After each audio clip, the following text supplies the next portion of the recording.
Yehova, nilikutilila kwenda ndiliyecha kokwove. Asuku yange ndakolela kokwove, kukayichelele okuti ndikutisiwa osoi. Obanyali bange kabakasanjukile ohali yange. Yehova eye ngombo wange, la chimwe ching'ambela. Eyongechelela okupuyuka ko bisenge bitalala. Eyondisongwila ko bitumalo byepuyuko byatapeliwa chiwa. Eyondikabuluisa. Eyondisongwila volonjila byesunga omuliunduko yayo.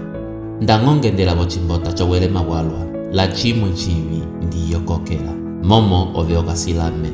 Ombweti yove kwenda ohunya yove vinyiha utoi. Ndikalia la posi kwenda mekela lombembwa. Momo a Yehova ovelika onumalisa apa pakoka. Yehova eye ochinyi change kwenda epopelo lyange. Heli ye ndiyokokela. Yehova eye ochiteyuilo chomwenyo wange. Heli ye ndikwatela usumba. Echelo ndinga vivya ndikatukila ocho vindikundule. Obanyali bange vana vatamala lalame. Oba valilondoka kwenje vakupuka. Ndang'olo hoka vinding'wala ochingonja ocho vindikatukile. Utima wange kaukakwata usumba. Ndang'o uyaki undikatukila haimolumwe ndikamama kolekolelo.